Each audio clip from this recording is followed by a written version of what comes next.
ख़बर शामिल कयूं था ड्रगबाला मां जीएम लुंड जी रिपोर्ट मूजिबि दादू समेत 3 तालुक़नि जे मासूम ॿारनि जी तइलीम अक्सर बॉयज़ प्राइमरी ऐं गर्ल्स स्कूल बंदि हुअण जे करे मुतासिर थी रही आहे।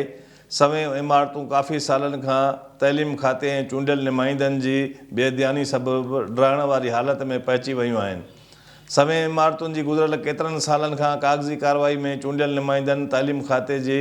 बिल्डिंग्स खाते वारनि जे आशीर्वाद सां गॾु कागज़ी कार्रवाई ऐं अख़बारुनि में नाले मातर टेंडर कराए इमारतुनि जी मरम्मत जे बहाने ऐं स्कूलनि जे फर्नीचर वठण जे बहाने करोड़नि रुपया हड़प करण में वसां कीन घटायो आहे,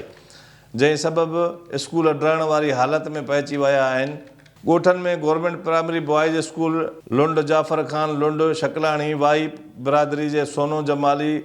जलब लगारी, कंडो बबर, सईद खान बबर, पोठो लुंड जमा, करकली लगारी, सोबदार लगारी, Murid Dero girls primary school, ड्रगबाला girls primary school,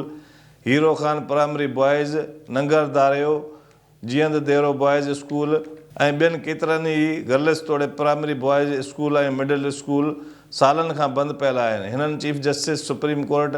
chief justice Sindh high court, वज़ीर आज़म पाकिस्तान, वज़ीर आला खां मुतालबो कयो त